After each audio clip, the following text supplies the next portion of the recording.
There we go. All right. That's how she looks. So, looks like, and we didn't use a trowel or anything. I just used the regular carpet strip.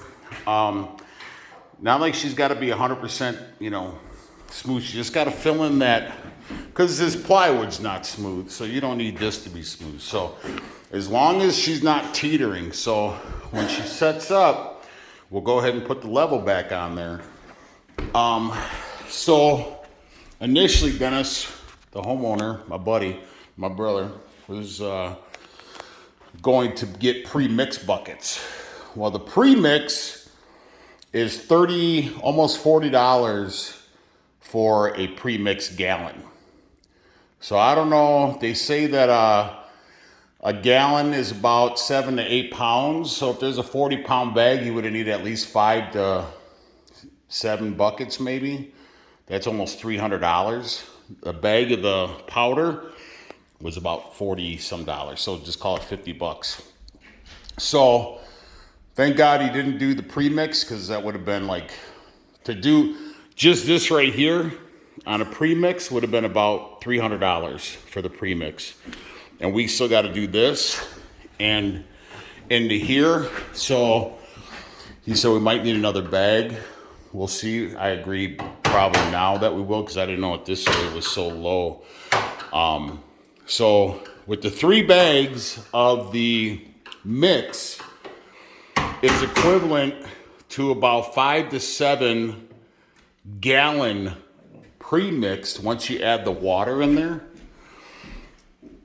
So he would have needed 15 to 20 buckets at 40 some dollars a piece. That would have been almost $800 for premix. So good thing we didn't use the premix, because that would have been a lot of money. So like I said, they say it's walkable 2 to 3 hours. We're gonna go ahead and, here's another thing. When you mix this stuff, make sure you add water, clean off your paddle. I mean, it's been years and years and years since I've done a floor, but contracting is kind of like riding a bike if you do it correctly, right? So just clean off your buckets, because if you're mixing this stuff, you're gonna get big clumps in there. You want it to be silky smooth for the obvious. You don't want any big lumps in there. So keep your buckets very clean, and your paddle, of course, and the bottom. And what I'm going to do is I'm going to use that bucket now, the clean one, to mix our next batch. And I'm going to use this water that's got the product in it a little bit to add to that bucket. So that's pretty much it for now. So I think Dee's right. I think we're probably going to need another bag, maybe even 2, depending on what our level says here. So anyways, I'm going to put you on pause. All right, guys, so we got this one. I think it was kind of more settling towards the fireplace, because this kind of leveled out nice. So we'll get a couple more bags tomorrow or today at lunch and just kind of lay them out. So I did go a little bit looser on it, so it would kind of pour in there a little better. Now, we did find those shims, or the cedar shingles. So now what we're going to do is we're just taking a roofing nail, and what we're going to do is we want to bring this up.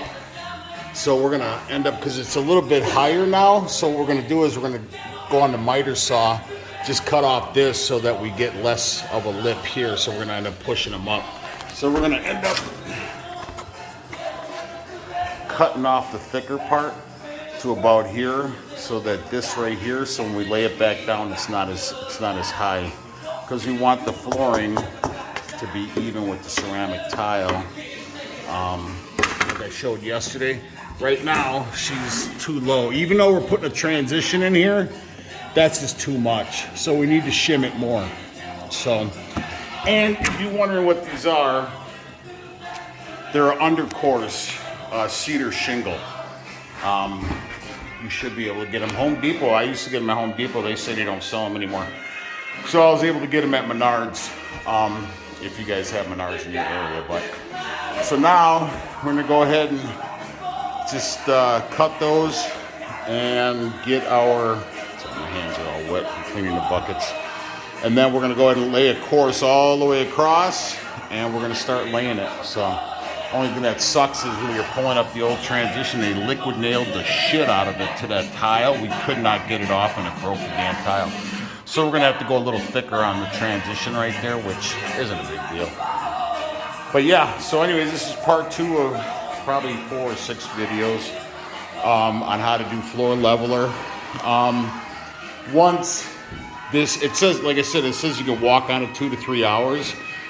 I'll take the level and I'll pop it on there to see if we got that teetering on there, because obviously that's when you run. I don't like this floor. I mean, I like the color of it, but I don't like laying laminate floor. I'm a tongue and groove. I've laid a lot of 3/4 natural tongue and groove, but that's what my guy wants. So we're using this stuff. I don't like this stuff because it's so thin.